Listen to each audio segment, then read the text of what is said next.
Hello everyone, and welcome to a special Salvage edition of Star Traders Frontiers. I'm your host, Colors Fade. Recently I mentioned wanting to do a salvage run with this game because it's a part of the game that I haven't engaged with yet. There are 3 unlocks related to salvage, resulting in 2 new ships and a new contact, and it was my hope to accomplish all 3 of these in a single run. 2 of these unlocks turned out to be fairly easy to achieve, but the 3rd one gave me a lot of trouble. If you're unlucky, like me, you may run into some of the same issues I did, so hopefully this video will help you out. My intent was to do a full Let's Play series for these unlocks, but I was so excited and impatient over the weekend that I decided to do a test run first. And it was during that test run that I got the first 2 unlocks almost without trying. What I didn't anticipate was how difficult the 3rd unlock would be.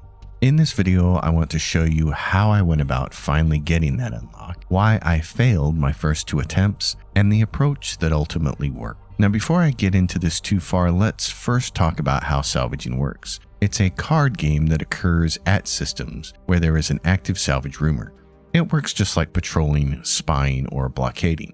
It's a feature of the game I had slept on, but it turns out to be a pretty decent way to make some money and outfit your combat crew at the same time.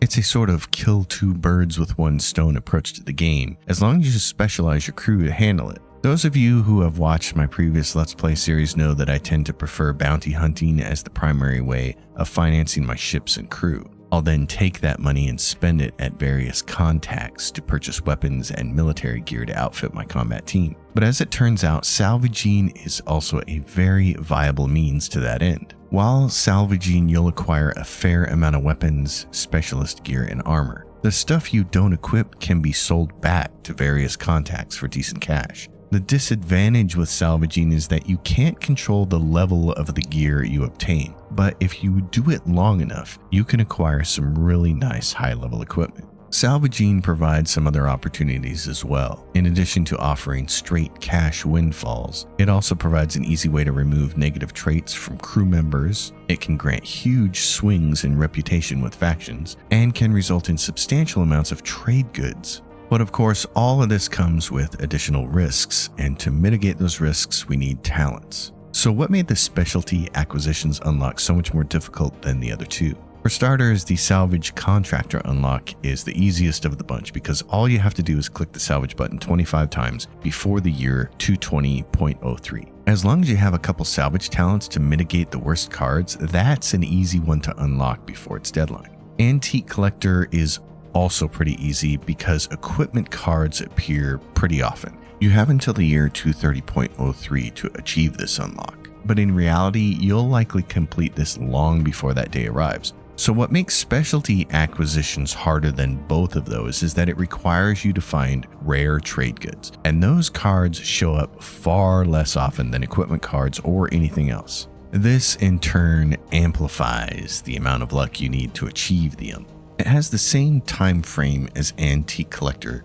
the year 2030.03, but I found it much more difficult to pull off in that time frame due to the scarcity of the rare trade good cards themselves. That said, the cutoff date wasn't initially the biggest hurdle I faced, and it wasn't the reason I failed to get this unlock the first 2 tries. Around the year 225, 5 years before the deadline for this unlock, a Kadar noble will take out a bounty on your head due to your involvement with the Callaghan Fane storyline at the beginning of the game. This results in Uraka Aurelius and her 2 henchmen hunting you down. You can use Skip Off the Void to evade the first 2 bounty hunters she sends after you, but eventually you'll be forced to deal with her. And unfortunately for me, the first time I tried to get this unlock, I was still flying my starter ship, the Aeternum Vindex, because I was so worried about salvaging and the deadline that I didn't want to waste any time upgrading to a new vessel. And it turns out that was a mistake, and Aurelius ended my first run. The second time I went for this unlock, a different enemy destroyed me. I wisely upgraded my ship around the year 225. I got right up against the deadline after that. By year 229, I had recovered 14 of the required 15 rare trade goods stashes. With only 30 weeks left to go before the deadline, I found myself flying toward the only orbital salvage rumor on my map, hoping to unearth the final stash of rare trade goods. But right as I approached a planet to refuel, a Xeno ship pulled up alongside me. At the exact same moment, my fuel gauge dropped below the threshold necessary to pull off Skip Off the Void. I was literally an inch away from landing and getting more fuel when the Xenos ended my run. So it wasn't the deadline that ended those first 2 attempts. It was hostile enemies. But third time's the charm, right? After those first 2 failures, I put together a plan of attack that eventually allowed me to unlock specialty acquisitions. To start, I configured my game a little differently than I usually do. I put ship in slot A and started with the Aeternum Vindex, a vessel that is fairly easy to obtain with the Warrior unlock. It has nice stats, good agility, and doesn't require a whole ton of money to upgrade properly. It's also one of the few starting ships that allows for 5 officers, so my captain doesn't have to be on the combat crew. In the B slot, I put contacts, which gave me 6, and I went with the following. Numbers 1 and number 2 were the Salvage Broker and the Retired Explorer, because both provide salvage rumors, which is the most reliable way to find new salvage opportunities. In addition, the Salvage Broker offers scavenger recruits, which are necessary because they provide 3 talents that affect the salvage card game. In the number 3 slot, I put the ex-mercenary, so I could get access to zealot recruits for a couple of their saving talents and rough interrogation, which I really like for ship combat. However, I think if I were to do this again, I'd put the prospector here for the chance to hire explorer recruits, and I'll explain why when we talk about crew composition later on. For slots number 4 and 5 were the weapons smuggler and the fixer respectively, because they allow you to sell back salvaged weapons and specialist gear. If you don't have contacts to sell these things back to, then that equipment just sits in your inventory collecting dust, which is not good. And for the number 6 contact, I selected the Academy Doctor because one of my runs was made much more difficult when my doctor died during crew combat. However, that's a thing that rarely happens to me, so if I were to do this again, I'd probably stick the ex-mercenary here and use it in the 6th slot to grab the zealot recruit. For the C slot, I chose experience, and I selected the Smuggler Captain for the plus 10% bonus to ship defense and the plus 5% bonus to shields. As my captain leveled up, I also added the Diplomat and the Quartermaster jobs.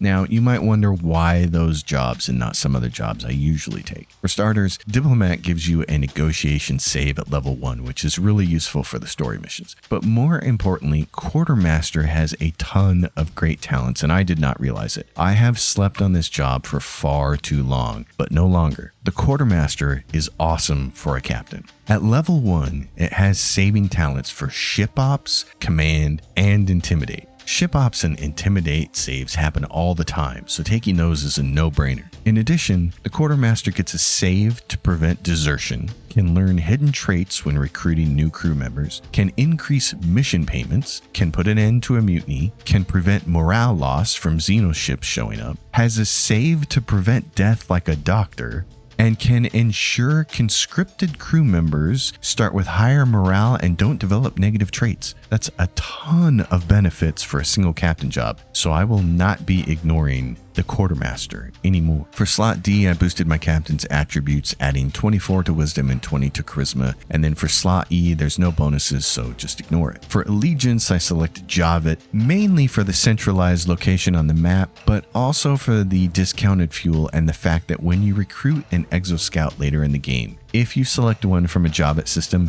they'll have enhanced stats, which makes fighting Xenos better. With the captain set up, it was on to the crew. The first order of business is to determine which officers are going to take which combat roles. Whoever has the best quickness becomes the sniper, and the other two by default become swordsmen with a bodyguard as the second job. The bodyguard is strictly to go to level 5 so they can take honor guard and protect the doctor during tough battles. Now, if any of these officers completely suck, I will dismiss them and promote one of the other soldiers or swordsmen from the regular crew. Regardless, in this particular case, I always just dismiss the pistolier and one soldier right off the bat because I'm going to very quickly hire 2 scavengers from my first contact. I want the scavengers to be part of my crew as soon as possible because I want them earning XP from the beginning of the game. They each have 3 critical talents that allow them to mitigate salvage cards.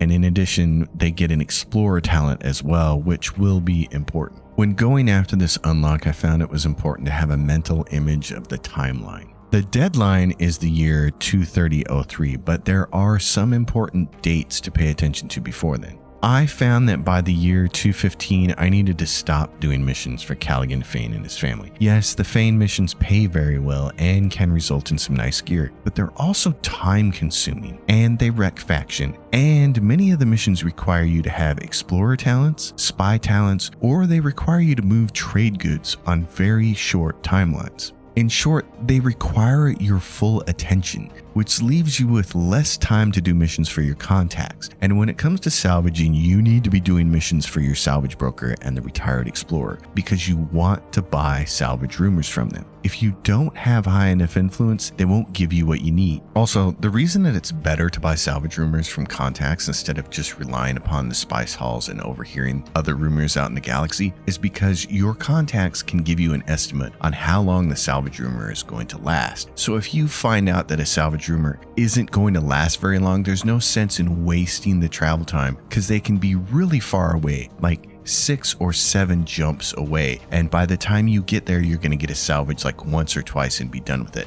And when you're trying to get this unlocked, the last thing you want to do is be wasting time. I gave myself a hard deadline. By the year 215, I would be done with the Fanes. I decided I would spend the rest of my time only working contact jobs or embarking on orbital salvage operations. The caveat I want to mention here is the delivery missions. These tend to be some of the easier missions, especially early in the game, but as the timeline progresses, these missions gain an added level of difficulty because many of them start happening in wild zones, requiring you to explore. This is why I think having the Prospector as the third contact makes a lot of sense because they provide explorer recruits. If you can get a pair of explorers on your crew ASAP, like the Scavengers, they can earn XP right away, and then they can make it feasible to do these delivery missions all throughout the playthrough. Explorers get a card reroll talent at level 1 and a card removal talent at level 5. This allows you to run as many of these delivery missions as you want, so you can focus on your contacts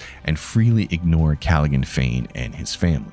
The next big deadline is the year 225. 5 years away from the deadline for this unlock. That's when the bounty hunter shows up. My goal was to have a fully upgraded ship by 225. The Vengeance class turns out to be a great choice for a mid-game ship. It has a 6,000 hull, 24 total slots, and 13 small slots, making it peerless among ships with the 6,000 hull. It's also really reasonably priced at 530k. Its initial layout is poor, however, and its default layout has incredibly bad fuel performance. But if you can manage to bank 1,000,000 credits before the year 225, then you can safely refit this ship. And since we can now sell back our old ship that's in dry dock, this is a financially feasible upgrade at 1,000,000 credits by the year 225. In the end, I replaced the 4 small slot officer quarters with a pair of mid-size officer quarters, and then I slapped 3 defense pattern matrices on it. I also added a pair of lance weapons, a boarding assist module, an A3 weapons locker, and extra fuel tanks because the default is so lacking. The ship worked perfectly for the way I prefer to handle ship battles, which is with Twitch Surge and boardings, and it made short work of Aurelius the next time she showed up. The other thing I had to keep in mind was the financial timeline. I learned that by the year 220, I needed to have about 500k in the bank, and by the year 225, I needed 1,000,000. If I didn't have those numbers by those deadlines, I knew I was off target. In all my runs, I made the second 500k strictly off salvaging, with a few additional credits coming in from selling back the weapons and specialist gear I didn't have my soldiers equipped. The period from 215 to 225 is also when I salvaged at least half of the rare trade good caches. On average, I found a cache every 8 months or so, which is why it becomes a crunch near the deadline because that pace has to pick up a little bit. However, as you near the deadline, your crew gets more talents to deal with the card game, so this does become easier. Scavengers, gunners, and crew dogs all have talents to remove cards during salvage operations, so it pays to have multiple crew members with these jobs. Crew dogs and E-Techs both get talents that allow them to discover new rumors. For crew dogs, they can discover in the spice hall, and for E-Techs, they can discover a new rumor anytime they land in an urban zone. So this becomes another way that you can learn about orbital salvage opportunities. You need to take these talents because you gotta know where to go to get the salvage. The other thing to keep in mind is the mathematics of the card game itself. When a rare trade goods card pops up, you need to be using a remove talent to reduce the number of cards on the board from 5 to 4, which will then increase your odds of drawing one of those cards. But if you're just staring at a hostile board with no rare trade goods on it, use the replace talents to give yourself a higher chance of selecting a good or at least neutral card. On my third attempt at this unlock, a couple things happened. By ignoring Callaghan Fane after year 215, and it might have even been earlier than that, I never did run across the bounty hunter. Apparently, I wasn't enough of an ally to Callaghan for the Kadar Prince to sick his dogs on me.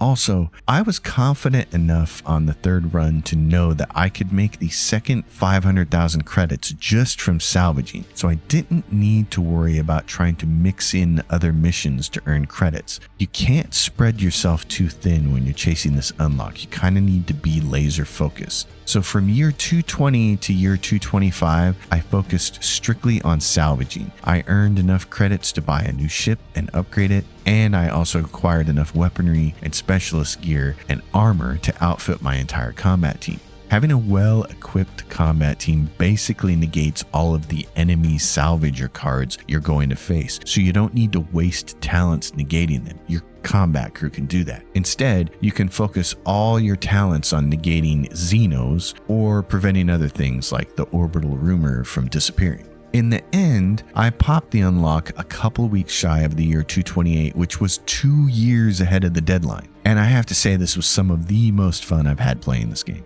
Trying something new and trying to find a strategy to succeed with was an absolute blast. Star Traders Frontiers continues to be an overlooked and underrated game. The Tracy brothers have just done an amazing job with this one. As of today, I don't have a lot of unlocks left to achieve, but of the ones I do have, they're almost exclusively related to the Xenos. So that's going to be difficult, but that's a problem for another day. I hope you enjoyed this video, and if it helps someone out there get these salvage unlocks, that's all I care about. In the meantime, hit the like button, leave questions and comments down below, and consider subscribing to the channel.